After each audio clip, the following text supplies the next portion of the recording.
Ruslan. All right, ladies and gentlemen, we are live with the world's most dangerous, most infamous. They ain't afraid to talk about anything. Kicked off YouTube. Beat me to a Lecrae interview. Hated by all the Christian rappers. Double maskers. Ladies and gentlemen, without any further ado, we got the Cruise Hip Hop Corner. What's up, gentlemen? How we doing? Hey, what's up? What's good? It's a pleasure, Ruslan, for real. Yes, it is. All right, This man. is an honor, We bro. jumping right into it. We jumping right into it. How in the world did the Cruise Hip Hop Corner beat me to a Lecrae interview? I've known this man for over a decade. This man has met my wife. He has met my child. I have met his wife. He's been to my home. My wife made him sandwiches. How is it that the Cruise Hip Hop Corner, I need to know what the sauce is. How is it that the Cruise Hip Hop Corner beat me to a Lecrae interview? Listen, Well, 2,000 emails later. Oh, we're black, so we kind of have that going for us. Yeah, that's all I got. That's it. All right. Listen, 2,000 emails later. Yeah, talk about it. Yeah, 2,000 emails later. 500 DMs later. Let's go. A couple of hey big heads in there, and Facts. you know it can happen for you. You know, you just got to keep on staying persistent. You know. Nah. To keep it a buck, we received an email from their team when the whole situation about Chick-fil-A happened almost a year ago. Okay. And because we put up a video when everybody was talking about canceling Lecrae, we put up a video defending him and saying there was no way that you all would be able to cancel Lecrae. Right. And at that point, I thought I was the Lecrae apologetics channel. Oh, what? No, not at all. That's all us. That's all us. But I mean, after that, relationships later, I think they vetted us first. Okay. Now that I'm thinking about it, because our first interview with any Reach Records type of person recently was Marcus and Ace. Okay. And shortly after Marcus and Ace, we got Wande. Shortly after Wande, or a little bit down the road after Wande, we got Hovey. And then after Hovey, we got Lecrae. So I think they vetted us first, made sure They made you go through all the hey, shout out to Hovey, shout out to Wande, shout out to Ace, shout out to everybody over there. I'm joking, sorta. They finally got back to me. They sent me through a publicist, and then the publicist finally got back to me and was like, yeah, you know, here's some potential dates. And I was like, well, I don't even want to do it. No, I didn't say it. We're going to get Lecrae on the channel when the time is right. Okay. Hey, kudos, man. Props to you guys. That's big. That's part one is on the channel, which I love that he did the interview with y'all because you guys, much like myself, are going to ask him just questions that the average interviewer is not going to ask them. Going to ask them stuff that's more relevant to the community, that folks from outside the community, and also point out when this man is being media trained and he's doing his media darling vibes thing, which he is. He is proficient at that, man. Yes. Yeah. So part one of the Lecrae interview is out, and then part two drops today or tomorrow? Part two is out now as well. Oh, part two is out now. Okay. Yeah. Today. Okay, I haven't seen part two. That's pinned up in the chat, and it's in the description of this video. The Cruise Hip Hop new channel is pinned up.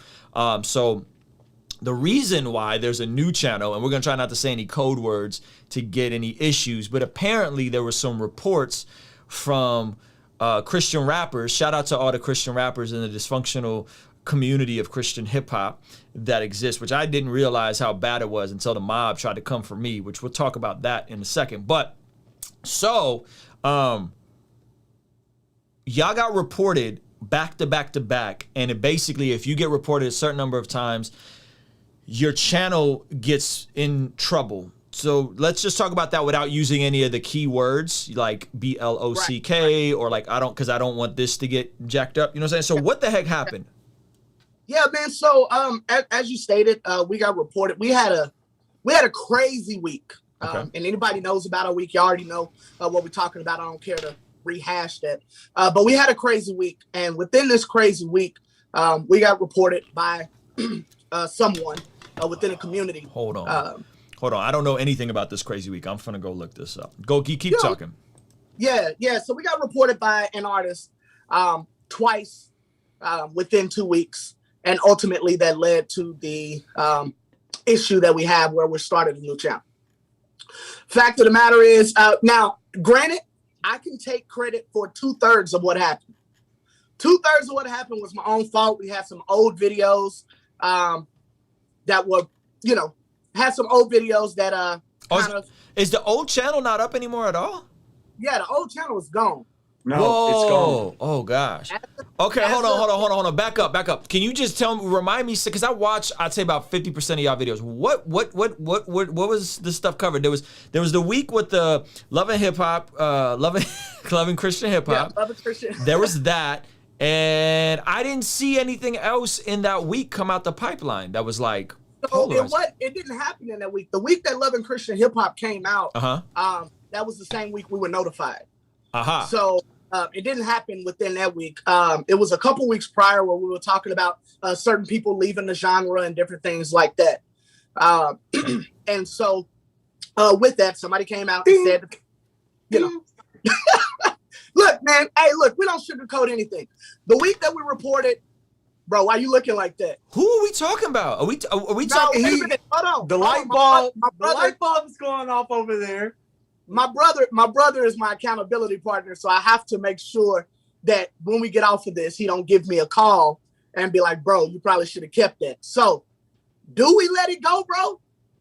Listen, you try to say it without saying it. Was it the video about somebody saying something about not necessarily Christian hip hop, but somebody saying about something about their lifestyle. Let's go there. I am so confused. No, man. Bro, let me loose, bro. Okay. Let me loose, okay, bro. So we'll say this.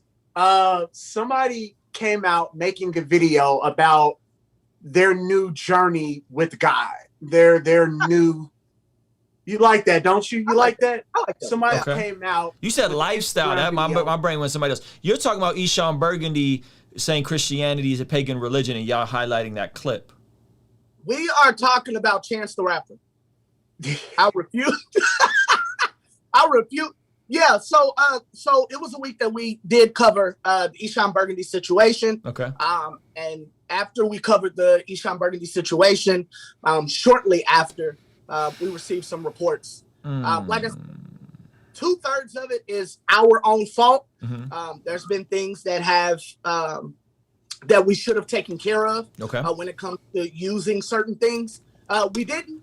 And I'm talking about they went back 8 months, over a year to actually report us. Okay. And then the week after we covered or highlighted kind of what happened, we received some reports in that week as well. And that was the final straw. Got it. So was it a combination, it sounds like, of copyright issues, or was it like community? Because I had caught one of those, and thankfully it just lifted recently over something that was completely terrible, like I had nothing to do with. Or was it over so was it a copyright, you're using our content, don't use our content, or was it you're violating the way this platform is intended to be used? No, it was we had 3 copyright issues, and you can't have those within a certain time span. Wow. But what happened with us was it happened in 3 weeks. Like literally one after the other happened. So when we got reported by that by a artist, it didn't help matters at all. But I thought a copyright, you can challenge it, and I also thought that you could just give the monetization over to whoever they're saying owns the copyright. If actually, Actually, I just hop in and say this. Jay actually tried to challenge one of them. Okay. And it actually made things worse. It wasn't yet a copyright, but he tried to challenge the strike, if you will. I don't know exactly how it goes. And then that's when they were like, oh yeah, well, you're really not going to use this now. And then put the copyright up, and that's how that went. I should have left well enough alone in that situation. Yeah. This person that reported us tried to get us on, in the same week, tried to get us on one thing. You know, they were like, no, you know, the people who review were like, no, this is fine. And then so they went after something else. Oh, and gosh. the people deemed that was good enough. So it was all copyrights. It was all copyrights, yes. Dang. Okay, that sucks, man. That's. And the crazy part about it is none of them, only one of them was actually due to audio, like musical audio. The other two were not. And technically the other three, if we want to count both times that we were turned in. So it's using somebody's image and likeness on the channel, using copyrighted footage. Correct. And you guys know that, you know, the way we talk about people is we roll B-roll. You know what I'm saying? And you couldn't just like remove the B-roll that was claimed in copyright? The person, when we got reported, that person was so upset, I'm guessing, that they didn't even want to give us the option. Because that's the thing. If you're claiming the copyright, you have the ability to say, I'm going to share revenue. You have the ability to say, I'm going to allow them to remove this portion. Or you have the ability to say, nope, that's copywritten. It's all mine. That's it. Wow, that's interesting, because when Vlad threatened me with that, I don't know if you guys heard my issue with VladTV, I reacted to like 20 or 30 seconds of an interview he did with Adam 22. He threatened me with that. And I was like, no, bro, this is fair use. Like, I chopped the audio up. I chopped that, like, I resequenced it. I rearranged it. And so what that was YouTube just said, you got to split the AdSense. And that's all that happened. And I was fine with that. I was like, but don't try, like, you're going to give me a, Yeah. Get me caught up. Okay, so this caught up. So that don't sound like Ishan's style. That doesn't sound like Ishan's style. It don't sound like something he would be that petty over, but I guess. Well, and granted, I mean, we know that the content we put out, people will feel a certain way about. We stand by what we say. We stand by what we do. And we realize that every action has a reaction. And so when that video was put out, Ishan actually tweeted us and said that we were stirring up things. And I had a conversation with Jay. And Jay had talked to, several other people. And Jay seen where he was wrong in the situation. He seen where he was wrong in the situation. And he even reached out before we even got before Ishan even reported the video. Jay had actually reached out to Ishan and apologized to him and said, hey, I'm sorry, I didn't mean to cause division between you and the other person that we were talking about in the video. That wasn't my intention. So I deeply apologize. And Ishan said, apology accepted, it's all good. And then a couple days later, we get the copyright strike. So that's so interesting, man. I honestly didn't know that's how it worked. Wow, that's interesting. Okay, well, I mean, I guess it coming in the middle of the Lecrae interview launch, which I think will get you guys some attention and get the channel remonetized, the new channel, and you guys are already at 500 subscribers. Hopefully, the folks watching this go subscribe. You guys got the Hovey interview up, 570 subscribers, and I mean, and that's what, in a couple days, like a week. And we want to make it clear, this isn't a jump on Ishan Burgundy campaign. I mean, of course, we felt some type of way about it, but this isn't a jump on Ishan campaign type of thing, because had it just been Ishan alone, our channel would still be here. There was a couple of other. It was a culmination of things. From other people. Got it. That got us removed. So I don't want anybody to go out there and say, "Oh, the crew is upset with and they're going at Ishan." No, this ain't even about that. So I just wanted to throw that out there. It is what it is at this point. you know, all love to Eshan, all blessings to Eshan. I mean, it is what it is. We have to move forward. Well, so let me ask you this. In the sense of like creating content, like you guys have kind of intentionally always created spicy content, interesting content, give people something to talk about, say things that maybe, you know, Rapzilla won't say or so-and-so won't say. Do you... Ruslan will. Yeah, I wasn't going anywhere near that Eshan thing. I'm gonna keep it a buck with you. Like, I'd just be like, just go see my interview with Zadok. That was all I was, you know, because there's certain things I'm not going to talk about because it's just, I'd rather have, if I can't have the conversation with the person and I have a relationship with the person, then there's no need for me to make a video about it. And especially if it's something that's like obvious, you know what I'm saying? This is like, this is obvious, you know, in terms of like the specific things that come to mind, the Joey Vantes situation, the Eshan situation. So from one side, you guys are kind of curating, kind of highlighting news or whatever's going on. From another standpoint, it's dicey and it can hinder your industry connects. Say it again. The content that we cover is very controversial, but the whole reason why we got into this is because we got tired of talking to each other about it. And once we created our market or created our space, we realized that we weren't the only ones talking about it, that these were conversations that were being had in group chats, that these were conversations that were being had at events, you know? So at that point, we knew fans wanted to know about it. And that's how we went. You know, everybody that complains about us gets their news from TMZ, gets their news from DJ Academics. So, you know, what's good for the goose is good for the gander. You know what I'm saying? And what we have always tried to do when we report content, if you go back and you watch that Eshan video, I don't even have it anymore, I let him take it, but if you go back and you watch that video, we said, make sure you keep an open mind. All of us can agree that American Christianity is not what it's all cracked up to be. You did say that. What I'm saying? Yep, I remember that. We said all of these things. Yep. You know what I mean? I even said, because the thing that really issue was the whole ambassador situation. I even said, I don't know if ambassador is talking to him directly, but the timing is something that you cannot ignore. Period.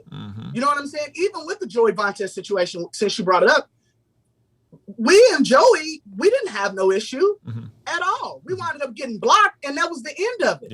Yeah. Well, Joey, you know to Joey's credit, Joey played that thing out well. Like he rode that out well. He was very shrewd with the way he rolled it up.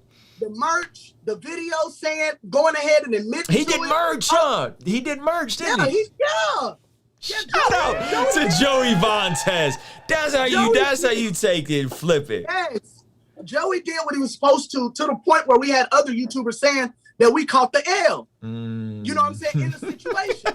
Now, when we made the video about Joey, it was never to make Joey feel a type of way. Again, if you watch that video, I said, Joey has no reason to pay for this because Joey's videos do well on YouTube. This is the reason why we're talking about this. Why would he do that? Right? And just being transparent, I thought several times about paying Lecrae to shout us out. Don't have to do that anymore. But I thought several times about using Cameo to do that. You know what I'm saying? So it wasn't a shot at Joey. It was just like a, yo, Joey, you don't have to do this. You know, like we clearly see that this is what it is. And it's passing as if you know, this was genuine. But hey, we know this isn't what it is. You don't have to do it, Joey. You're great. Joey went back and forth with us, and it was a big thing that I even that my brother told me to chill out on, and I did. Deleted certain things, you know. Like I said, he's my accountability partner. But like I said, Joey took it and ran with it. Joe, you played it well, man. You know, that's just how we viewed it. Every piece of footage that we've ever used is footage that's been placed upon social media to other fans or to that person's fans. We've never ran and tried to take, you know, music videos and monetize off of those or anything. It's always been to show the subject matter that we're speaking on. So, and I do want to make it clear with my brother as well. We have no bad feelings or ill will towards Eshan. He did what he did, man, and we move forward. Honestly, the losing of our channel has made us connect with our fans a lot more. We have actually found a new, renewed joy in what we do because it really started to become work. And we realized that, you know, we actually mean something to the culture. The way that everybody rallied behind us and told people to subscribe to the new channel is the way we got to almost 600 subs in under a week. You know what I'm saying? When we first started, Ruslan, when we interviewed you, I think we might have had 30 subs. Like, and that video, to this day, when I went back and looked at it, had 30 views in 6 years. So, you know what I'm saying? And we're always grateful to you for that. So with that being said, man, it is what it is. You know, we walked this road, we chose this road, and we got to take what comes with it. And it also made us very aware that we got to have our own and not depend on a certain platform. You know what I'm saying? So we got a lot of stuff that we got coming in the works because of this. Yeah. So we know it wasn't Eshine. It was God through Eshine. Yeah. You know what I'm saying? And I don't preach. Y'all know I don't preach on my channel. So y'all know that this is something straightforward. Like, we know it was God through Eshine. We know that wasn't him. You know what I'm saying? Absolutely. Absolutely. That was just a conversation that I was having with Jay on the phone today. Like, I was like, yo, this is God. This is God. We can't put this on anybody else. We can't put, I mean, for it to happen as fast as what it did is God. And we feel that he is the head, you know, over the situation. So, and like Jay said, it's kind of made us open our eyes to what's important at the end of the day, because it wasn't our work that got our channel big in the first place. And that's one of the things I was telling Jay. It wasn't us. It wasn't, you know, because we were so likable. It's because God shined the light on. And that's why the channel blew up. Right. And I was telling Jay, if he did it before, you know, he can do it again. Amen. Like, so why are we stressed out about the situation when, you know, it wasn't our doings that got us to 20,000 subscribers in the first place? It was God. So don't shortchange us, bro.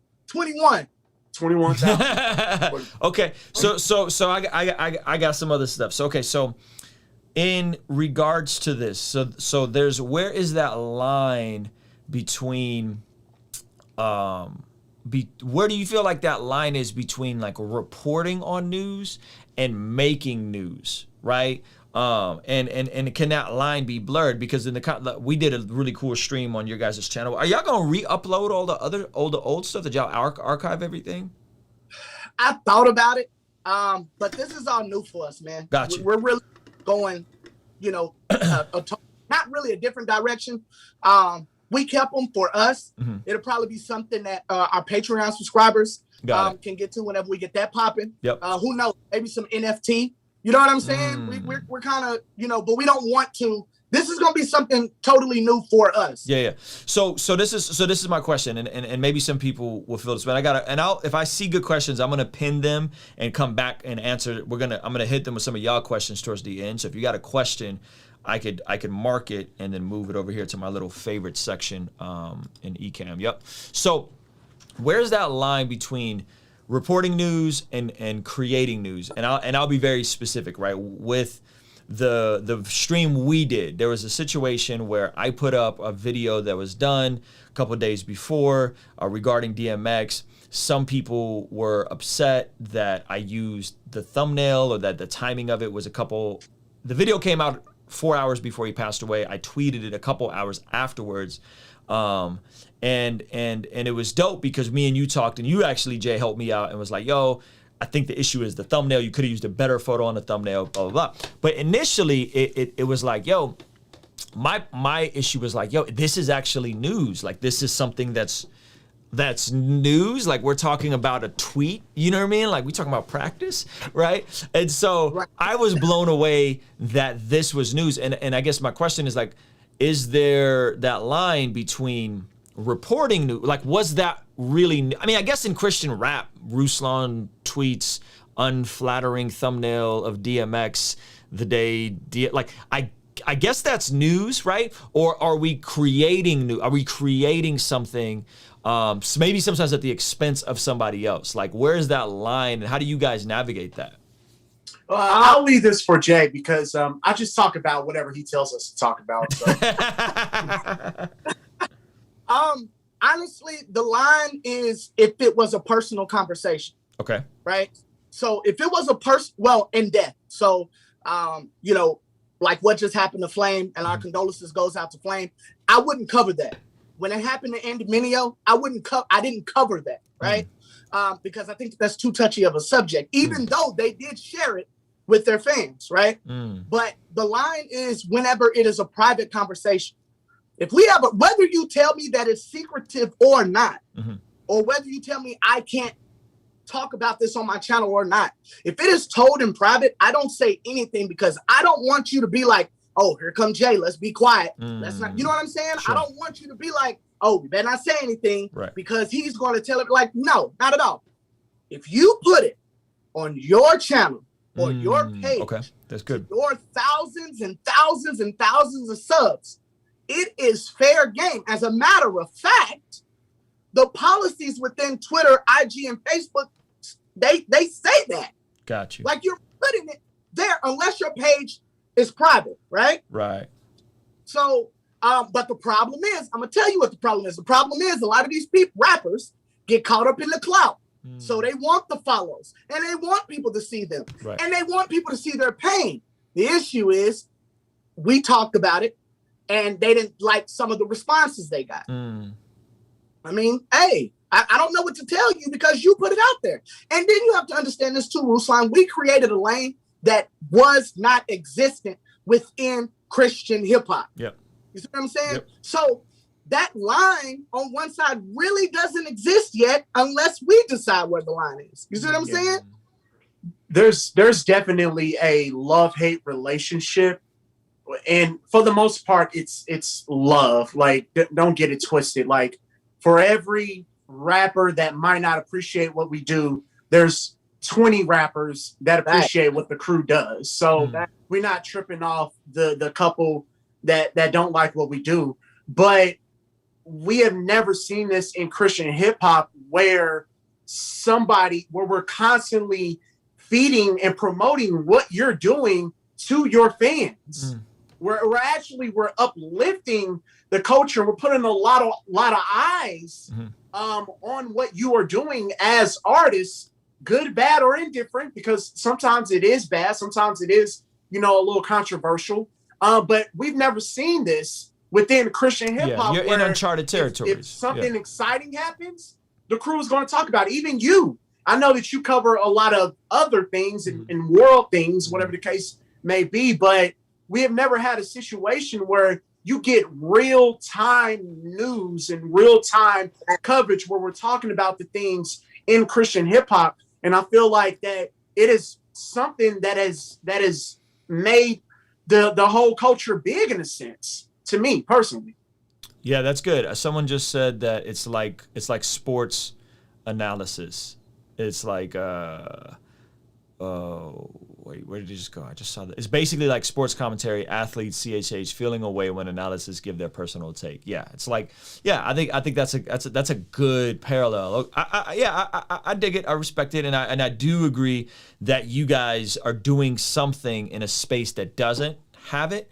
Which again, my frustration with CHH is how dysfunctional it is. You know what I'm saying? Like, it's so wildly dysfunctional to me.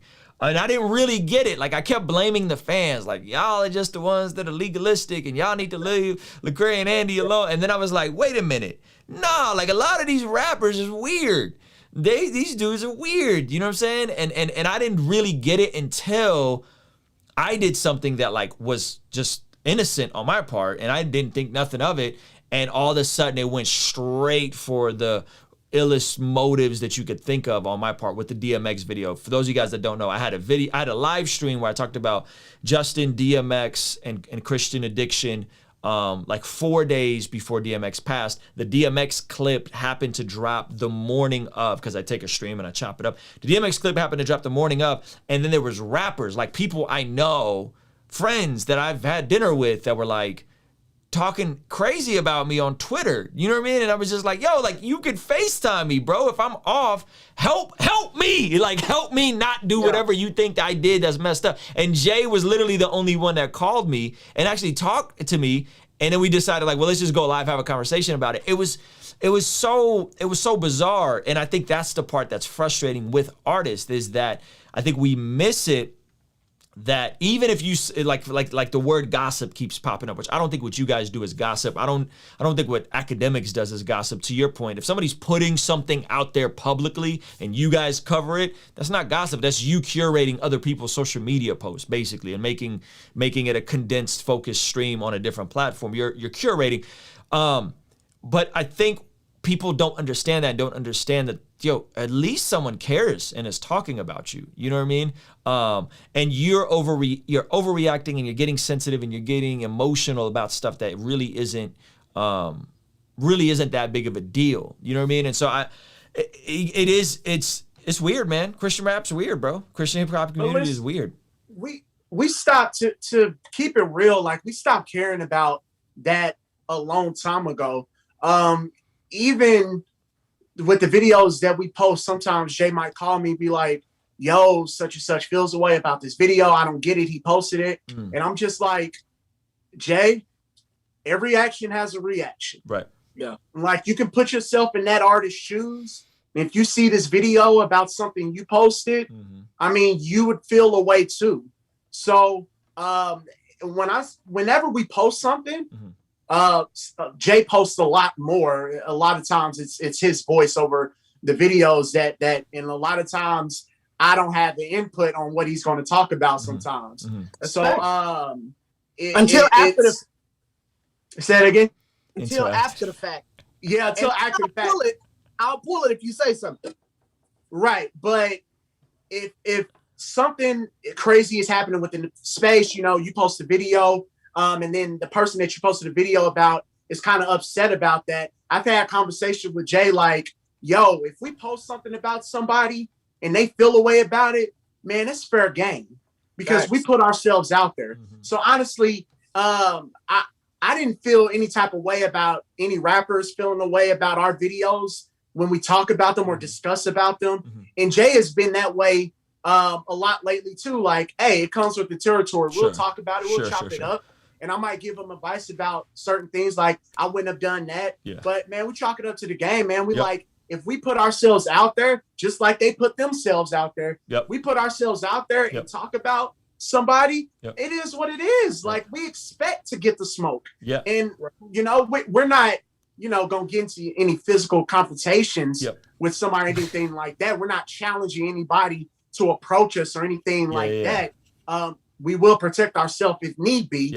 But you know, we're not tripping off of anybody that has a problem. No, I get it. I think I'm with you, bro. I understand it. I think because Christian music and Christian culture and Christian, specifically Christian rap, tends to be behind the times, and it was always the style, like the genre, the quality of music was always like a season behind. Well, now the music is easier to make, so the quality of music and the style of music is fairly relevant. Meaning, if Lil Baby's popping, there's gonna be a Christian song that sounds like Lil Baby really quick, like out the gate, right?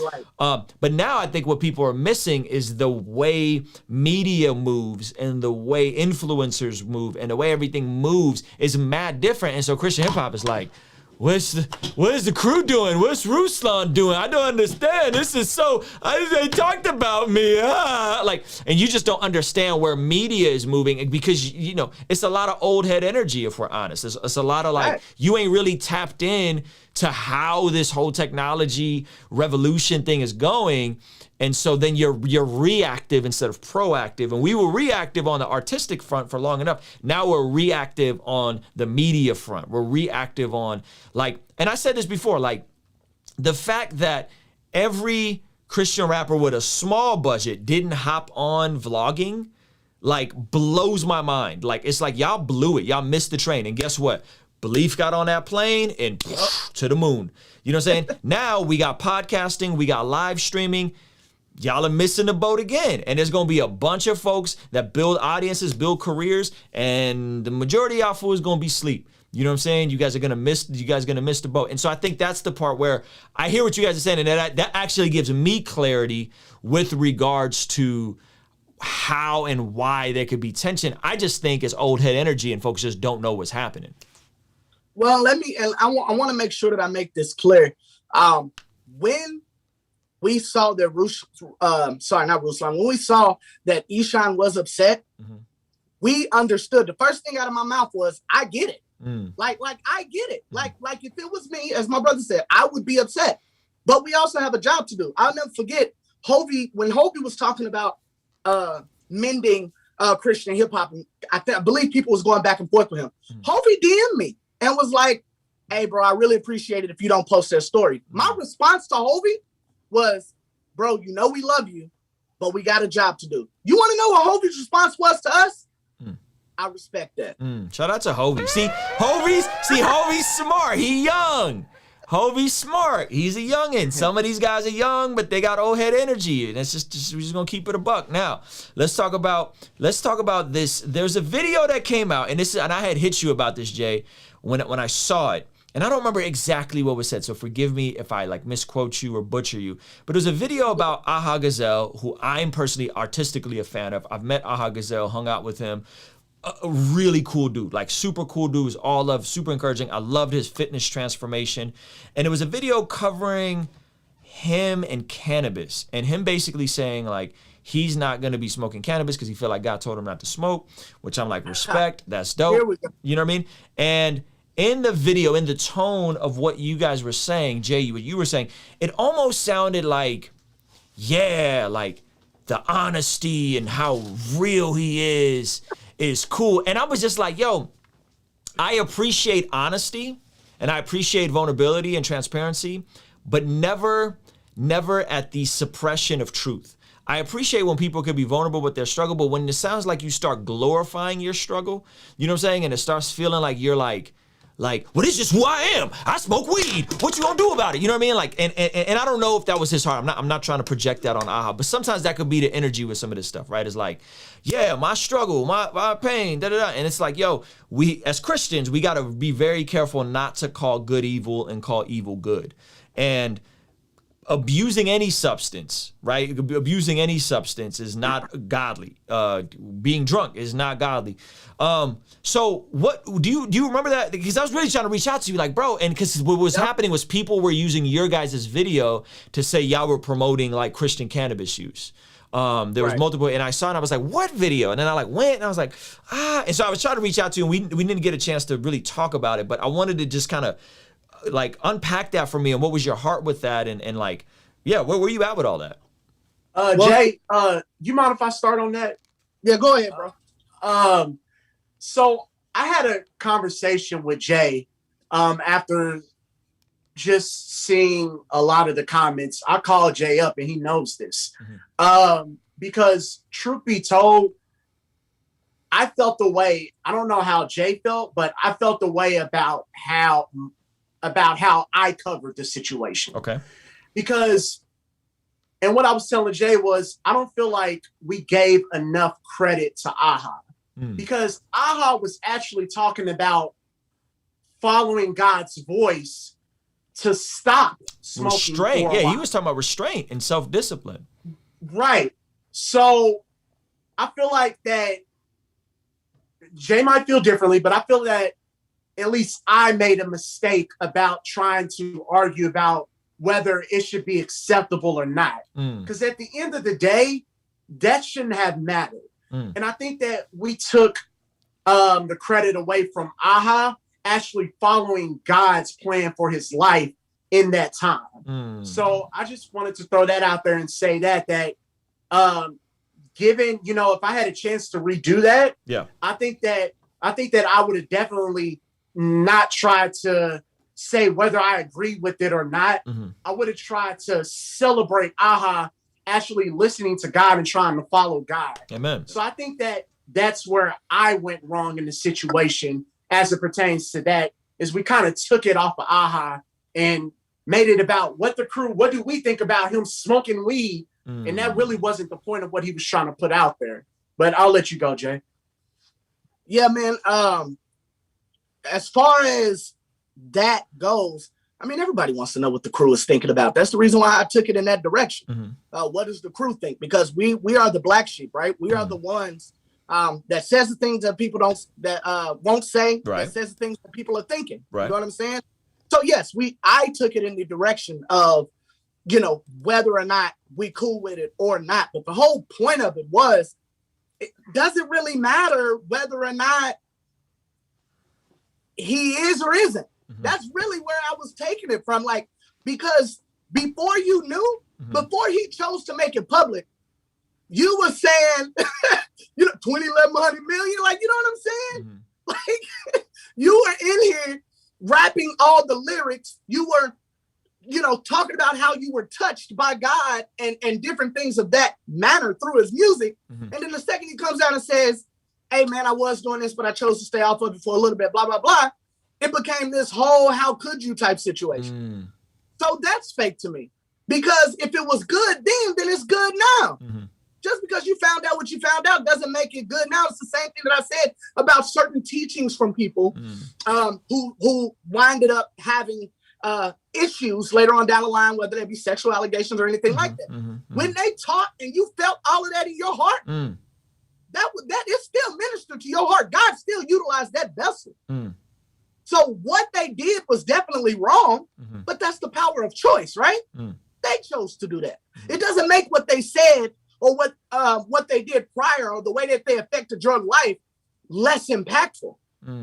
For that time, and when it happened, it still happened. So that's the standpoint that I took that from. We were not championing the smoking of the weed, but everybody already know we have no issue with people smoking weed, period, point blank. I will say it. I don't care. Ruslan, you've been in this industry. You know as well as I do. There are a lot of people that have no problems with that.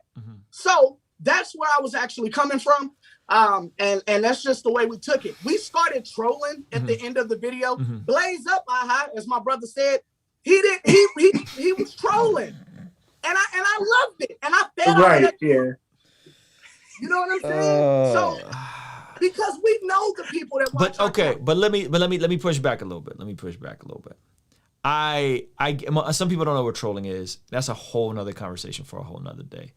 Here's the part that's frustrating. When we talk about a dysfunctional community, when we talk about a community that can be very emotional over the coming at y'all, saying crazy stuff, right? I'll be fully honest in that I've taken an extremely strong stance against casually and recreationally smoking weed. So much so, I'm not gonna get into particulars, but y'all fill in the blank. It's costed me relationships, quite a few relationships, right? Because seldom do I meet someone. I maybe know 3 or 4 cannabis users that legitimately can use, whether it's, you know, I don't know, edible, microdose, whether they're full on smoking, and 1, not be high, but 2, it not being an idol in their life. And 3, using at an age where it doesn't stunt your mental development. Joe Rogan came out and flat out said, I don't think anybody who's under 30 should be consuming cannabis. Like Joe Rogan said that, who's like the biggest cannabis active, right? And so I think the tough part for me is like, yo, if that's what the world is saying, people who don't know Jesus are saying, I don't think anybody who is under the age of 30 should smoke cannabis.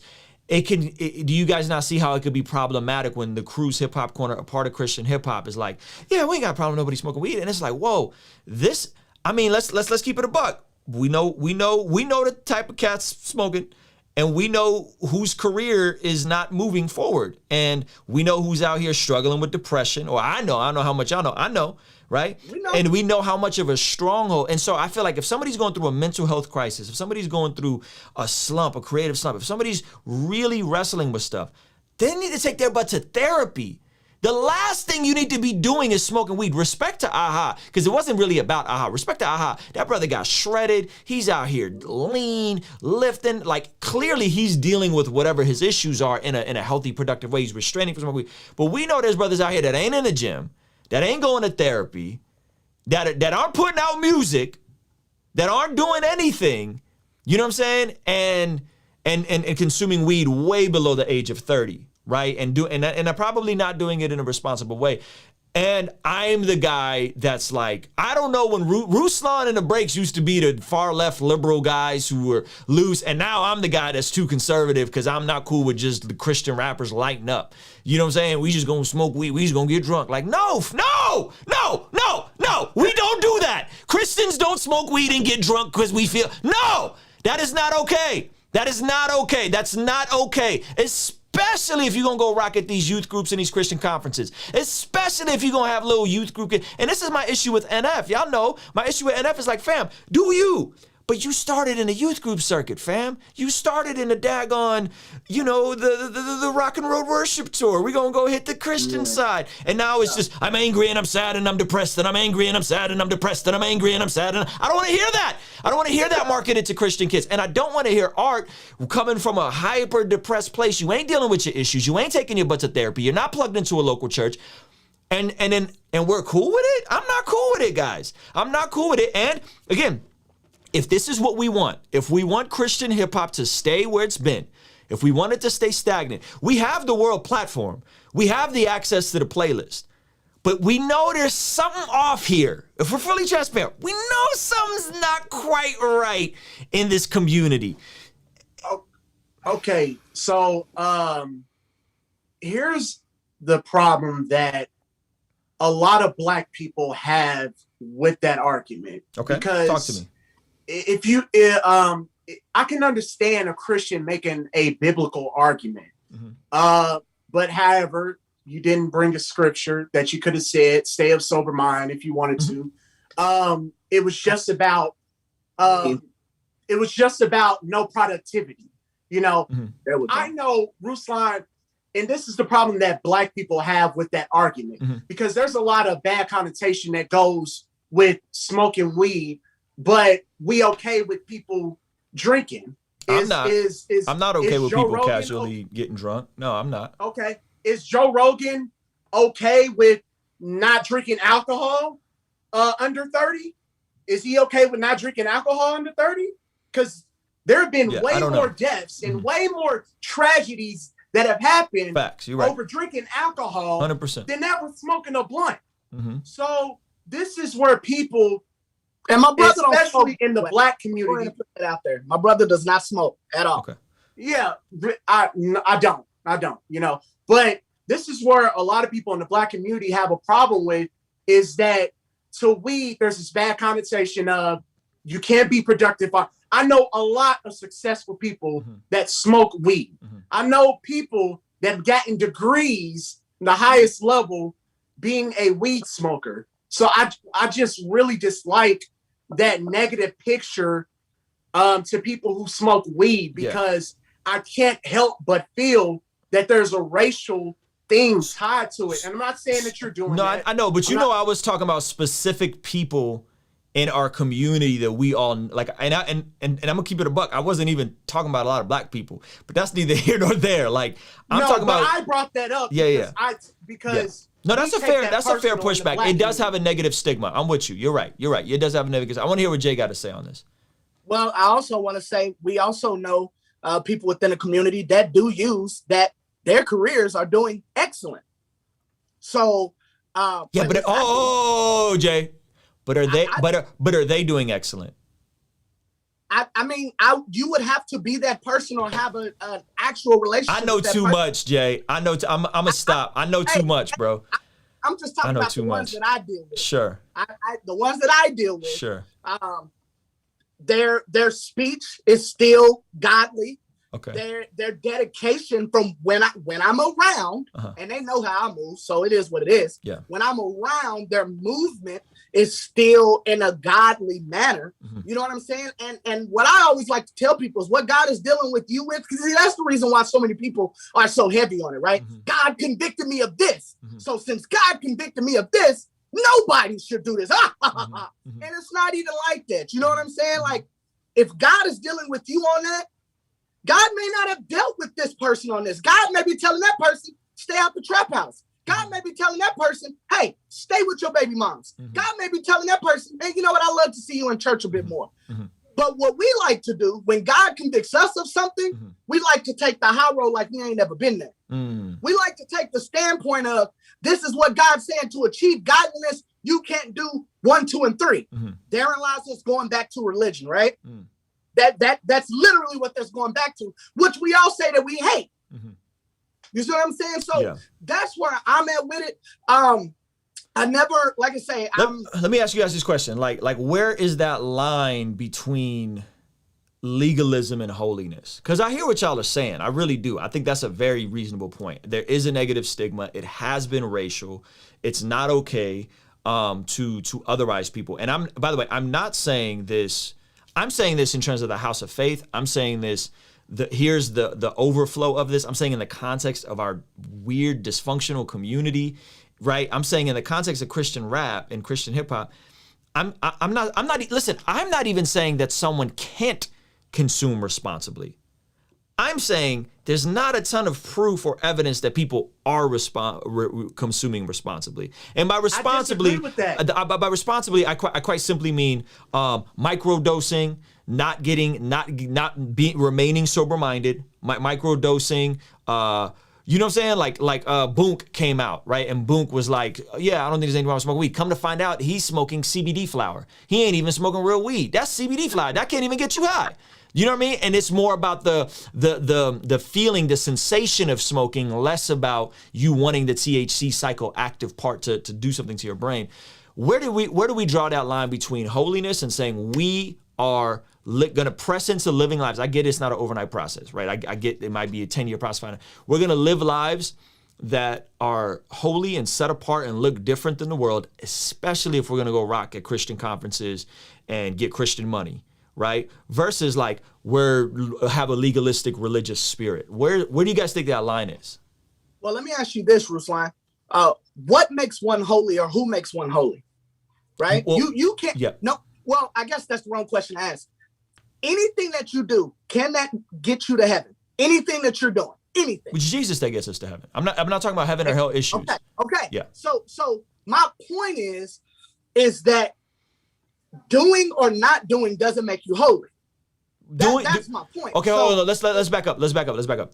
Doing or not doing doesn't make you righteous. God makes you righteous. Jesus makes you righteous. He knew him who knew no sin and made him, he made him who knew no sin to be sin so that in him we might become the righteousness of Christ, right? We might become the righteousness of God. So righteousness and our right standing with God, you're 100% right, Jay. It has nothing to do with your moralism. It has nothing to do with your rule keeping. I'm for sure with you.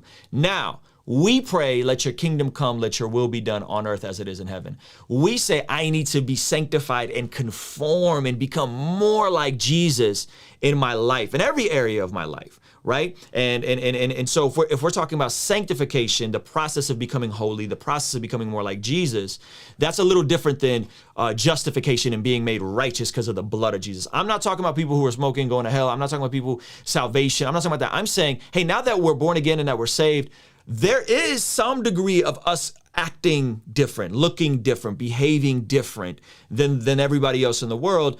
And how does that play out? This man's phone just died.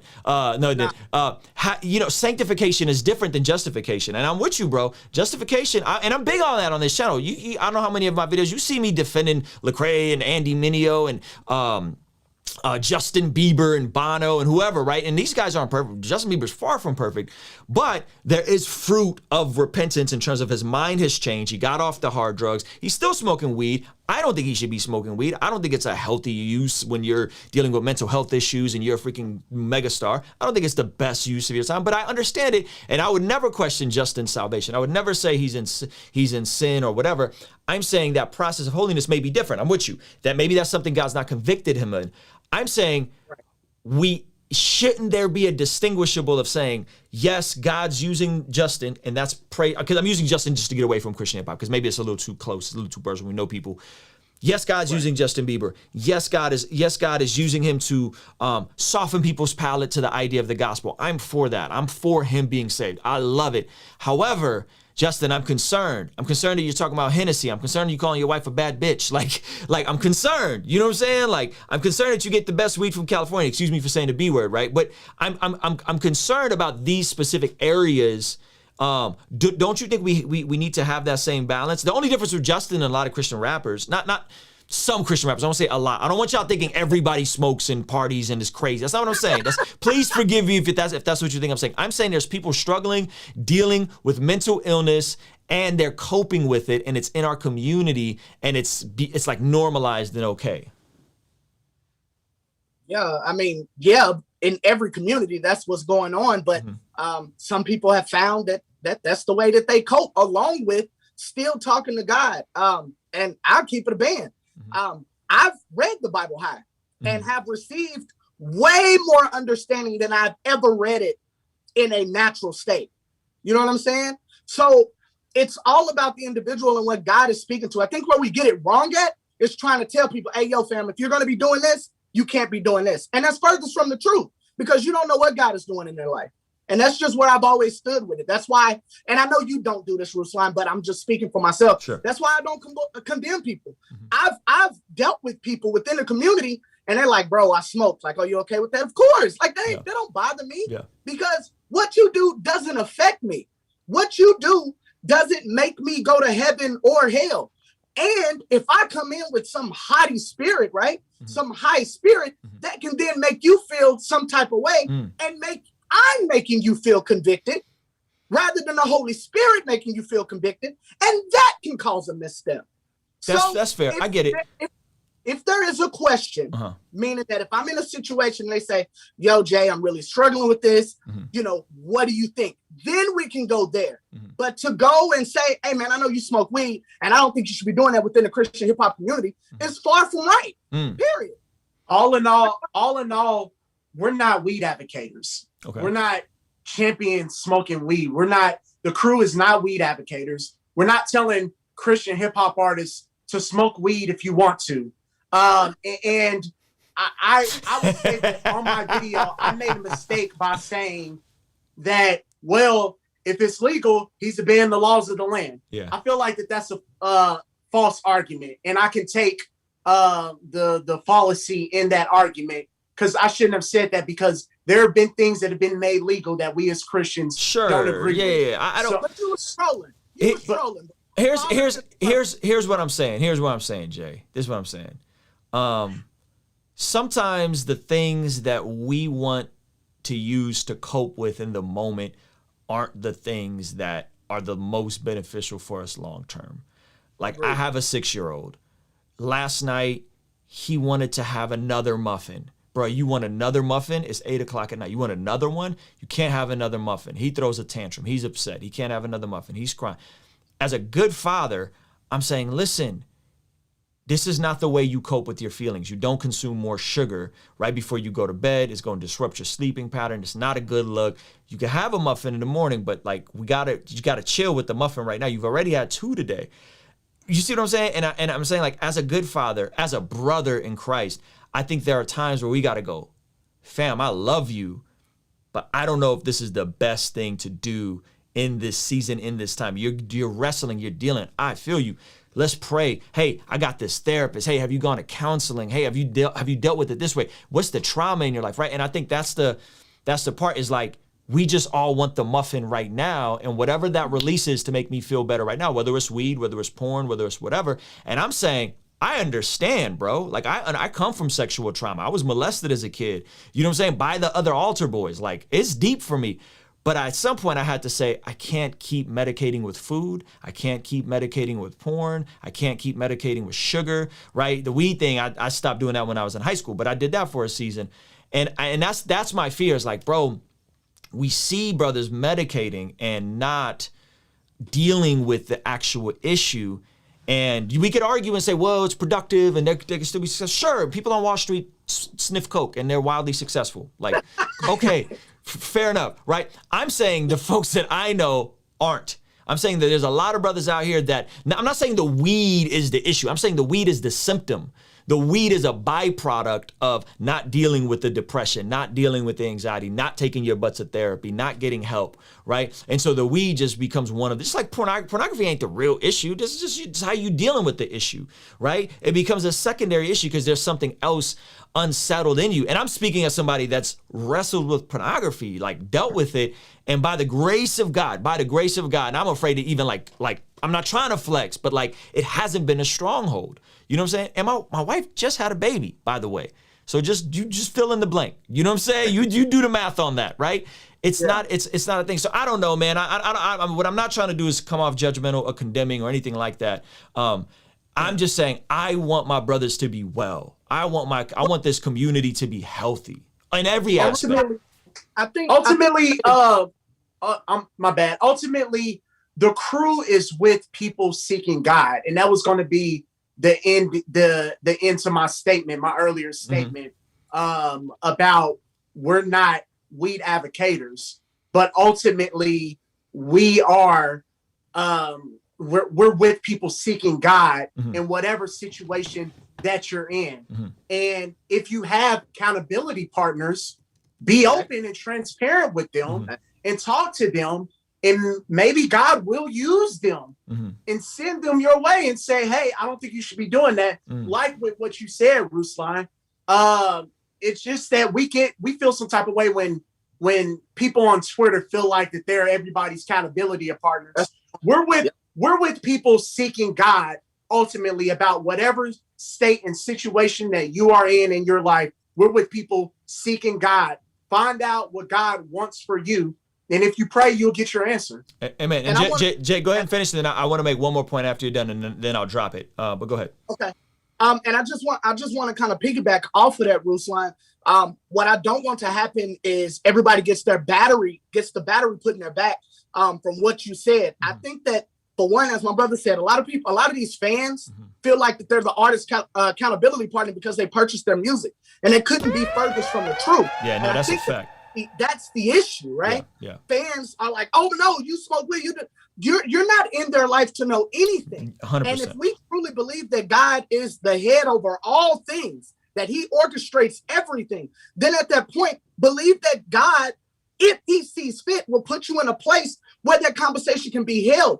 You won't even have to bring it up because God will 100%. put it on their heart to have that conversation with you. So, I really want to make that clear, because a lot of people are probably going to leave the stream and be like, oh, well, Ruslan said it. It's okay to have a standard, guys. If you have a standard, you don't want your Christian hip hop artists to not smoke weed, stop listening to them. It is that simple. But to go and berate people on Twitter and online and different things like that's not Christ-like. 100%. So now, you're totally right. Not only is this artist smoking weed, but you're not doing the Christ-like thing either. The best thing you could do for him, if you feel it is an issue, is pray for him, and God will work it out. You're totally right. And let me just say this. And again, and just here, I think you're totally right. And by the way, I tell people that all the time on my YouTube channel. I tell people that. I made multiple videos telling people, like, stop thinking you're Andy Mineo's and Lecrae's accountability partner. It's not helpful.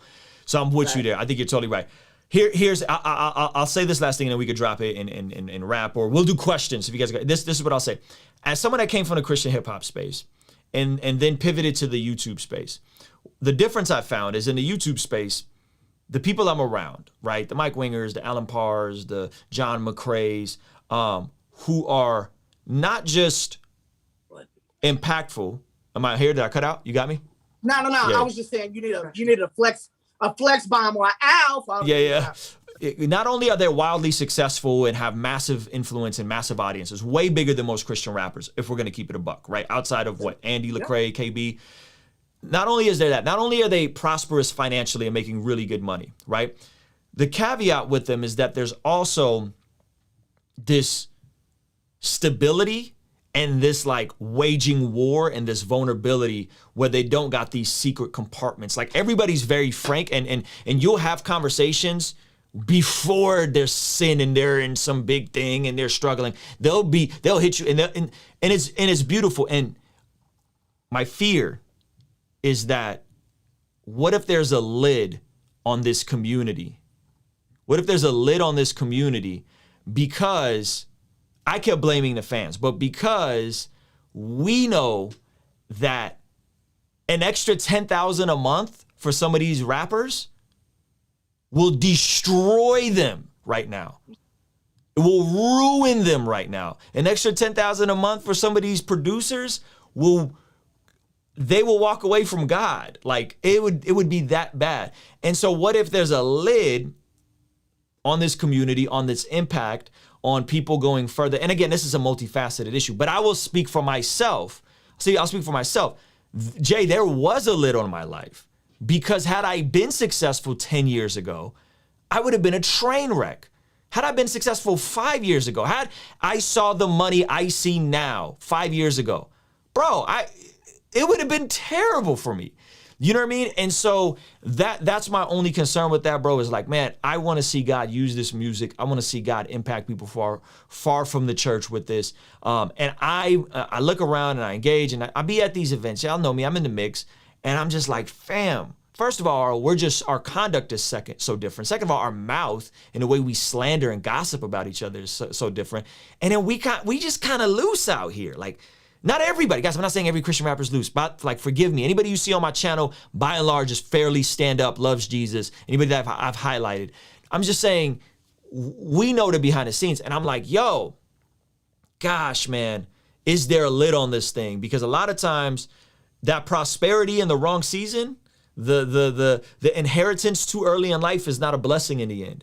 You blowing up at 30 and you ain't got your life together is not a blessing. You know what I'm saying? And so I don't know, man. That's where that's coming from. Just so you guys want, like, my heart in that is like, I want to see this thing go so big, but I just see so much dysfunction, and I just kept blaming the fans. Like, I was like, stop being people's accountability partner. Y'all goofy. Don't do that. Don't be weirdos. Don't send people weird DMs. And now I'm looking and I'm like, fam, like, what if it's us? Like, what if it's us? Like, what if we're the issue? Like, what if the Christian rappers are the issue, you know? So if you want to chime in on that, but I do want to go to some questions from the community. We got 300 people watching. If you're watching this live, give this video a thumbs up. Hey, the crew's new channel is pinned up, and they just dropped part 2 of their interview with Lecrae, which I'm running to watch that immediately after this, because these fools will ask Lecrae stuff that nobody else will ask. So go ahead, chime in. I tell people all the not all the time, but I've been telling people, as it pertains to this interview, if you disagree with Lecrae's moves, if you don't like anything he's done, this is the interview you want to watch, because you're going to have questions asked that you've been wanting to ask. If you love Lecrae, then this interview is for you as well. You're going to love the interview. So, yeah, and I want to just to piggyback off of your point, Ruslan, because I don't want nobody thinking I'm a heathen. People that watch us know what the ticket is. But you are right. There is a very good possibility that some of the things that we are doing within Christian hip hop is causing a lid to be on it. I've looked over certain things in my life, you know, years back, that had stopped certain things going on. So it's very well a possibility. You know what I'm saying? So I just want people to understand that, yeah, I agree with that as well. It's not wrong to think that there very well could be a cap because of certain things that are going on. I just don't want everybody to immediately try to point to that as being the case. Amen. Or even something else, because to be fair, you don't know. But yes, I do agree that definitely that can be a case. Because I'm going to be honest, man. I think we have the most talented rappers. I think we got the wide range of spec. Like, I really feel like Christian hip hop at this point is better than what's in the world. Like, and I've felt this way for probably the last 2 years, but I really do believe that what's happening here artistically, stylistically, the ability, whether it's, you know, full on like wavy stuff. I don't know if we lost Jay or not. Full on wavy stuff or bars or just good music. I feel like the music quality is substantially better to me, if I'm being honest. Well, and it's harder for these guys than what it is for mainstream artists. Yeah. I mean, when we think about them trying to make something that's going to be appealing to those who don't necessarily know God, yes, but also making music for everybody. Yes, very difficult. Soccer mom. Very difficult. You know what I'm saying? Very difficult. It is hard. Now, I'm talking about that recently. I said this, man, it's a tough part. It's one of the hardest things to do, is to be a Christian rapper. Like, there's a lot of elements in rap that are incredible, and there's a lot of elements that are also that are also contrary. You know what I mean? And so it's a very tough balance to do, and that's why again, like that's why I'm so excited for coming in hot. That's why I would champion them brothers, even if there's things I may disagree with. There's not like a whole lot I disagree with them, right? I'm a little tight that Lecrae went on y'all channel before he went on my channel, but that's neither here nor there. Shout out to the crew. And by the way, just so you guys know, I'm intentionally promoting the interview and like trying to get y'all over to subscribe to their new channel. So anyway, hopefully that's helpful. I think big picture we agree, man. And I am speaking testimonially. Somebody said I'm speaking testimonially. I am speaking testimonially, and I'm not speaking in absolutes. Seldom do I speak in absolutes. I'm just strictly speaking from my experience and what I've seen. Let me hit a couple of these questions. Sean says, I don't think there's a lid on things due to not being ready. The gifts and callings come without repentance, and there's plenty of preachers getting money who end up making poor choices. Sean, that's a bar, bro. I got nothing for that. I think you're right. Okay, here we go. We got a question from Jack. Jack says, should Christian artists, people who make money off of the genre of Christian, be held to the same biblical standards as pastors because of the influence they have, sometimes more than pastors? I would say, nah. That'd be my question. Short answer is no. And I could explain why, but I want to hear what y'all think. Should rappers and artists be held to the same standard as pastors? No. Not at all, because they're not pastors. They're not saying, hey, come here and let me teach you. A lot of their raps are testimonials. Literally. Yeah. They're not trying to say, okay, this week we're gonna be an FU for Forgiveness University. Like, they're not, you know what I'm saying? They're not having sermons. They are literally just speaking about their experiences and what God has brought them through. And maybe, he will do the same thing for you. That's literally all that they're doing. So no, not at all. My brother Aaron Peterson said real quick, he said Christian rappers get saved and then go join the gang to have a better testimony. And then he said he disagrees. He said it's way easier to make Christian music and be successful. I disagree, and I can unpack that. But go ahead, Chris. So as it pertains to that question, so the Word of God says that He gave some pastors, preachers, and teachers for the perfecting of the saints. I don't believe that verse says He gave some musicians. So I think that you can relate that to He didn't give rappers for the perfecting of the saints. So I think so. I like the way you put that. That's nice. And that's your favorite verse. I know that. Yeah. It's one of my favorite verses. I think if you want young, creative people held to the same standards, you're going to get some terrible art. And I'm not saying there aren't standards. I'm just saying I don't think they should be held to the standards of pastors and elders in the church. I don't think that's fair. Just like I would just say most people aren't holding themselves to those standards. So why would you expect your Christian artists to, because they make money off of and there's Christian attached to their livelihood? Like, that's kind of whack. I don't rock with that. Aaron Peter said it's easier to make Christian music and be successful. I would say in the short term, yes. In the long term, no. It's easier to get a little bump and get to a couple thousand subscribers, followers. To go long term and really make an impact, it's actually way more difficult to cut through on any type of mainstream, meaningful way. Couldn't agree with you more. That's perfect. The homie Jay Crumb in the house, he said, being a Black Christian artist is tough because of the blowback we get from speaking on our experience as Black people in and out of the church. That's a fact. And Jay Crumb, that drives me nuts. And that is one of the reasons why I was joking earlier on why I said I thought I was the biggest Lecrae apologist channel on YouTube because I end up having his back a lot because of how much blowback he's had for speaking out on social issues and being dismissed as a cultural Marxist and a leftist and all these shenanigans.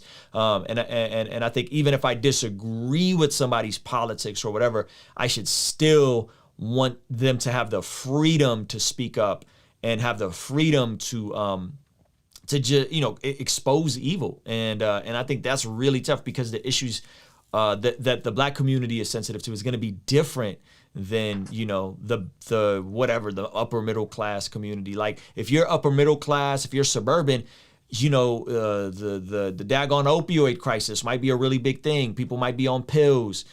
You know what I'm saying? Like that's a different struggle, right? Whereas like if you're coming from the Black community, like, yo, access to equal education, access to healthcare, access to decent public schools might be a way bigger issue. And I don't think we give, I don't think we listen. I don't think white folks spend enough time just listening to the issues that are coming out of the Black community, because we all just want to go to, well, what about Black on Black crime and Black fatherlessness?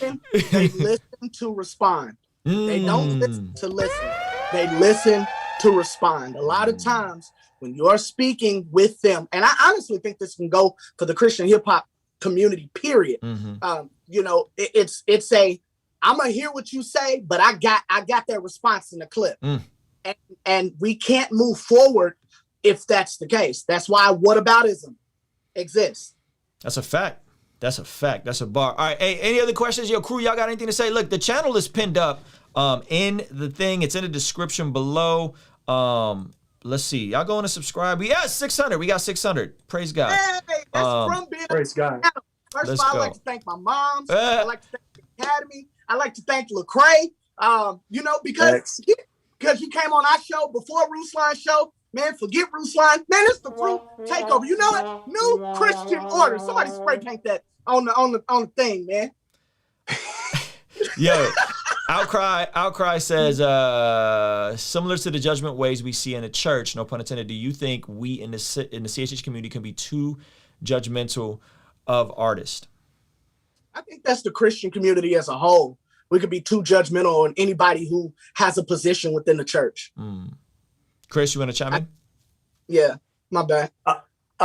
Yeah, I mean, absolutely. There's a line for everything in every type of organization or religion.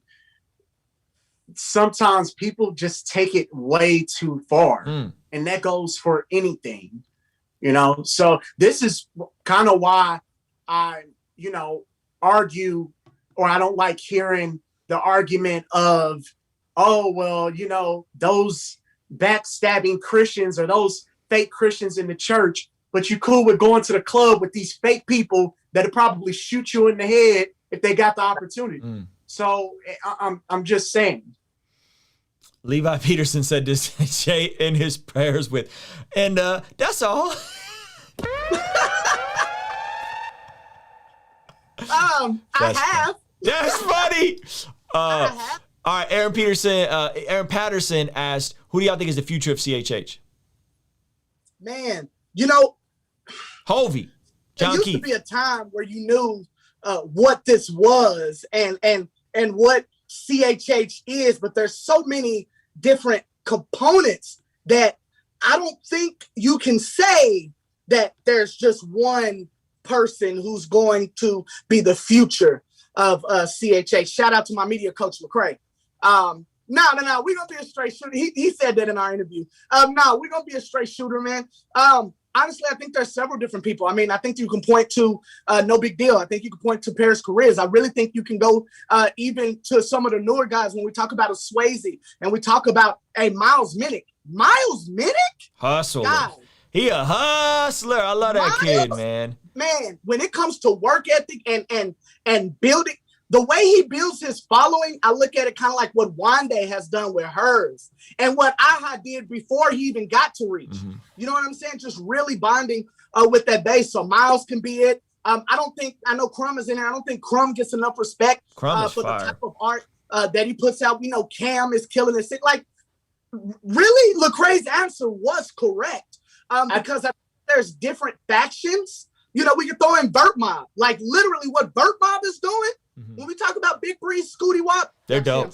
I heard about them through you guys. I heard about them through y'all. Yeah. Right. So when we talk, thank you, Ruslan. So when we talk about Christian hip hop in itself, you can't really point to that anymore because there are people who rock with some of these younger artists who could give a flip about what. I thought you was fun to cuss right now. Yeah, man. I got you.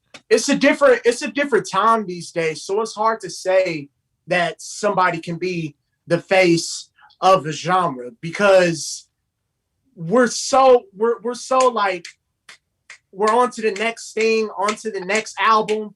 I mean, how many times do we keep listening to the same album over and over again? So it's just hard because we have so much music at our hands that it's hard to say. I don't like listening to the same person all the time. Yeah. I just don't. Yeah. Like, it used to be a point where I would download a whole album. Now, these days, I might only download the songs I like from your album, the 2 or 3 songs that I like from your album. And that's just keeping it real. That's good. So I got a whole playlist with 2 or 3 songs from everybody. I don't have full albums. So it's kind of hard to say when we're, consuming music so fast, and that I don't think we'll have a face of CHH. Yeah. It's just going to be different parts and different standouts. Like you said, Vert Mob, Miles Minnick, 1KRG, Wande, Paris Chariz, Aaron Cole, who was originally your face of Christian hip hop. Don't think I'm gonna let you get out of that, Jay.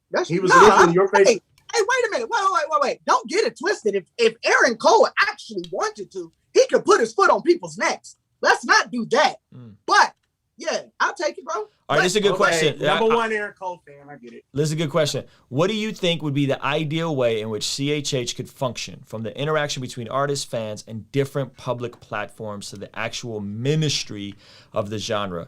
I would just quite simply say, y'all need to be paying very close attention to Christian YouTube. That's literally what I would say.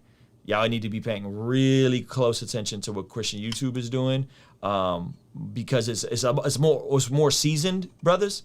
It's more dudes that are up there in age, guys in their 30s, older, and the way dudes is moving out here, from the way they're getting the bag to the way they're connecting with each other, to the lifestyles they're leading, to the way they're interacting with their fans, to the way they've built out their funnels.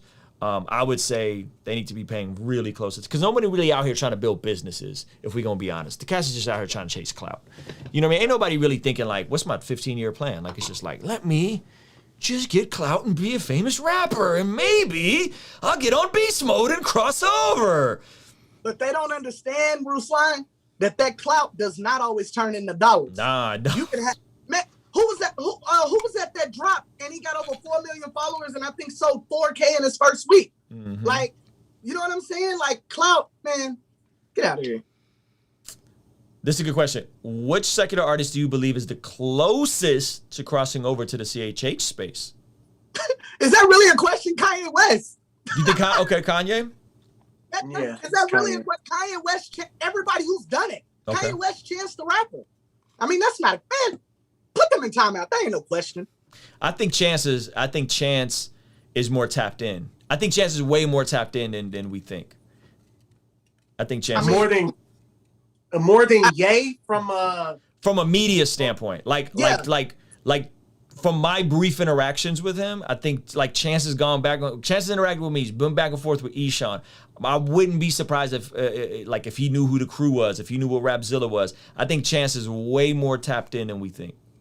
Well, that's what I was going to piggyback off of that. Yeah, his relationships and the people that he knows within the genre. Yeah, I can agree with that. From a musical aspect, I would say Kanye, because Kanye dang near made a gospel album. It wasn't CHH. He made a gospel. See the difference? I feel like Kanye is one step removed from like building bridges with the space, where I feel like Chance seems to be more open. Like Kanye's kind of recluse and kind of removed. I see what you're saying. Okay. Where Chance seems to be more willing to be in the mix, in my opinion. Yeah. Okay. Yo, shout out to I don't know how you say your name, brother. Cadmil Vaccine. I was gonna say vaccine. Cadmil Vaccine. To the crew, I know worked on some tracks. One of you and Ruslan putting out a collaborative single. Do you want us to do a rap song? Bro, are you a rapper? That's funny. Yeah, He wants me to. I think he wants us to do a rap song. I'm talking about you, Jay. Oh, me? Yeah, are you a rapper? I'm not a rapper, but you know I got them things. Does Ruslan, you still rap these days? I haven't made any music since December. But I will make more music. It just I'm gonna make. The dope part about YouTube is that it affords you to do what you actually want to do and not chase a playlist, not chase a feature, not chase a conference or a festival, and that's really liberating. And I could also do it the way I want to do it with the people I want to do it, and not feel pressured, not feel like I gotta penny pinch, and I feel like I got to do the beat and the mix. You know what I'm saying? Like, so the stuff that I'm sitting on is cool. I got a whole album with Nick D. I got a bunch of singles ready to go. It's just the timing. Ruslan, let these people know, man, because you know you that dude. You know you that spitter, man. So when we interviewed you, we interviewed Ruslan, the artist. The rapper. Ruslan, the rapper with Dream Junkies. Like, you feel what I'm saying? Yep. So you that dude. If you wanted to, you could. With last question from J Crumb. I do got to get out of here because it's about to be bedtime for Levi. But and shout out to J Crumb. J Crumb's welcome on the channel whenever he wants to come on the channel. By the way, praise God. I think I'm getting the internet rewired and fixed on Saturday, God willing, which would allow. Right now we're on Zoom, which I feel like the quality to me is not up to par, but it's the crew. These dudes do everything on Zoom, so I'm like, it's not a big deal. But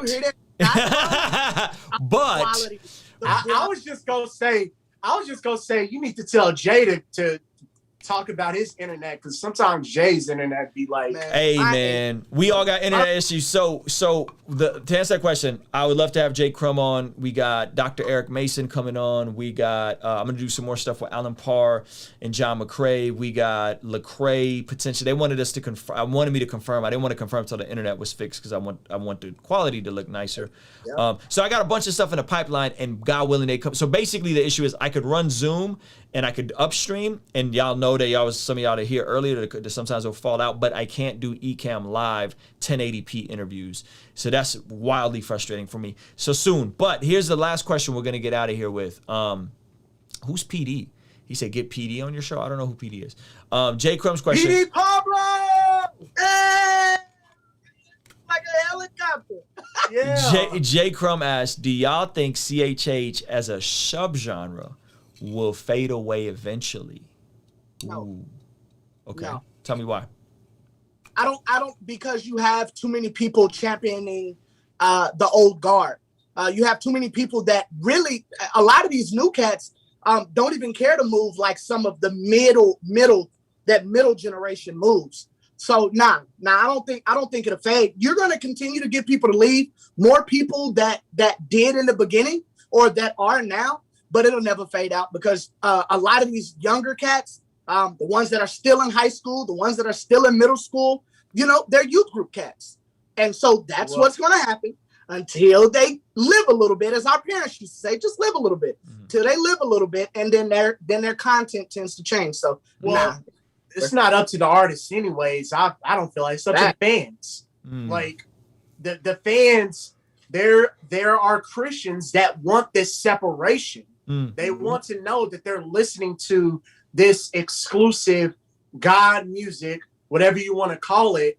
And so there will always be a market for that. So if you're trying to say that it'll do away and it'll combine with mainstream and just be one, maybe I'm not understanding the question right. But if that is the question, then no, that's not going to happen. J Crumb said, I think it's already fading in my humble opinion. I would add to that, I think Christian rap is going to go through what Christian rock went through, where Christian rock was like embedded in CCM for a season and everybody was in the mix, and you had the PODs and all these folks like at the festivals and at the conferences, and then it just slowly drifted away, and now Christian rock isn't as relevant to the scene. There are still obviously some Christian rock bands, but I think CCM music is always going to be vertical. And that's not to say that like any of these bands are hurting, like Switchfoot, POD, they're doing fine.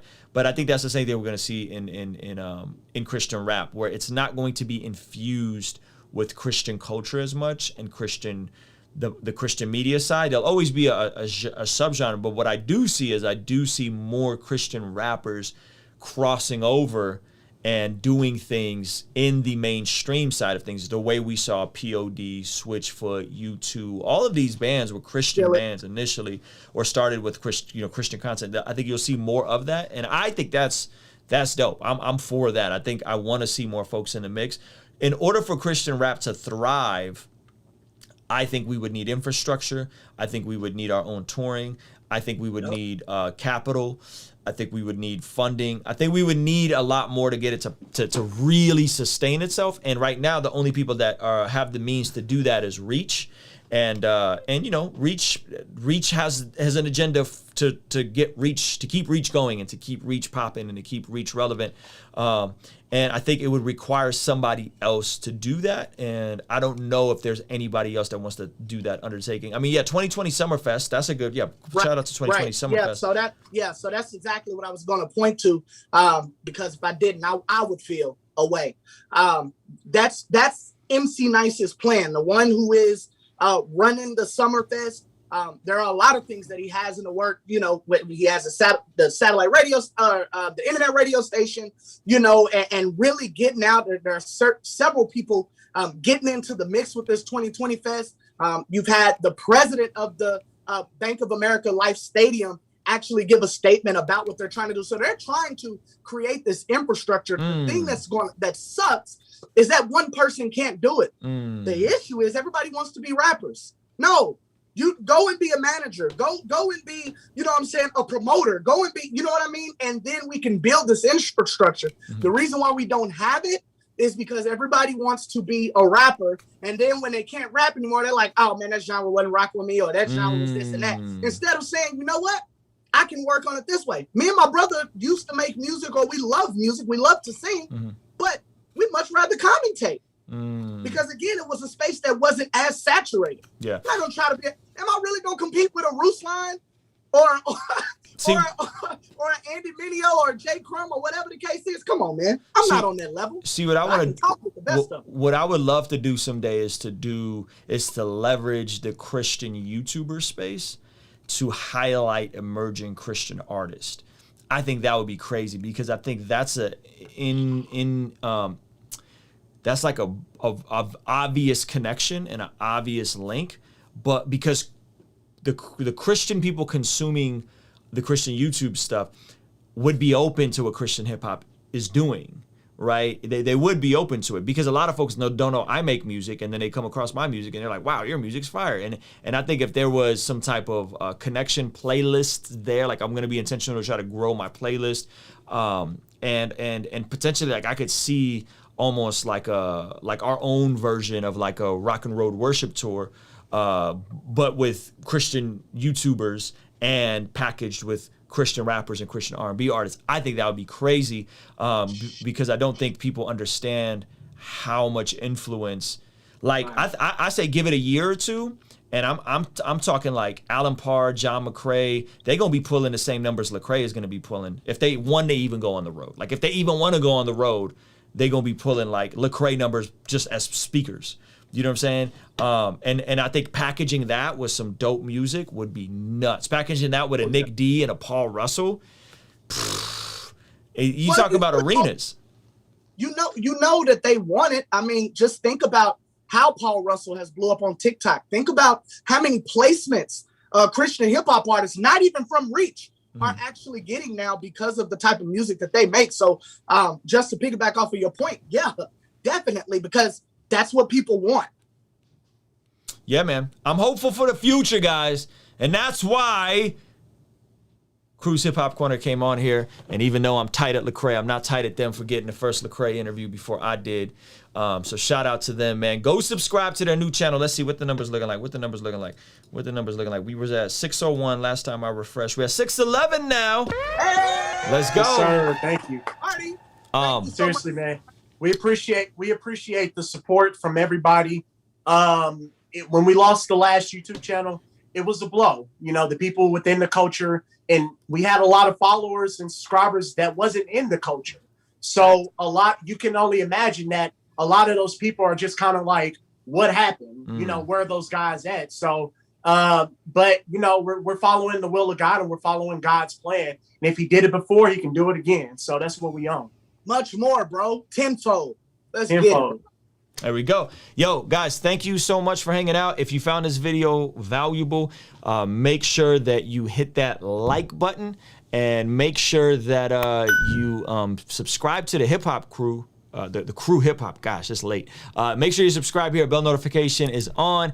And make sure you consider partnering with our Patreon community, the most talented community. Tomorrow we're doing Fan Love Friday music reviews. So if you are a rapper or an artist, make sure you sign up. It's at the $25 tier to get your music reviewed Friday nights. And we do a separate Zoom call for artists and rappers and all that kind of stuff. So appreciate y'all, man. Thank you so much to the crew. And here is an outro talking about an emerging course that is on the way. It's coming very soon. And this is about a free training that's in the description. Hey, thank you so much for making it through the end of this video. If you enjoyed it and maybe you're feeling inspired to jump into some YouTube creator content, maybe you're an expert in the field, I have a super dope course coming very soon. No, it's not a $5,000 or $1,000 mastermind course. It's gonna be extremely affordable. So that's on the way, but we want to give you guys a free training and PDF that's available right now. So be sure to opt into that in the description below or in the cards. Yes.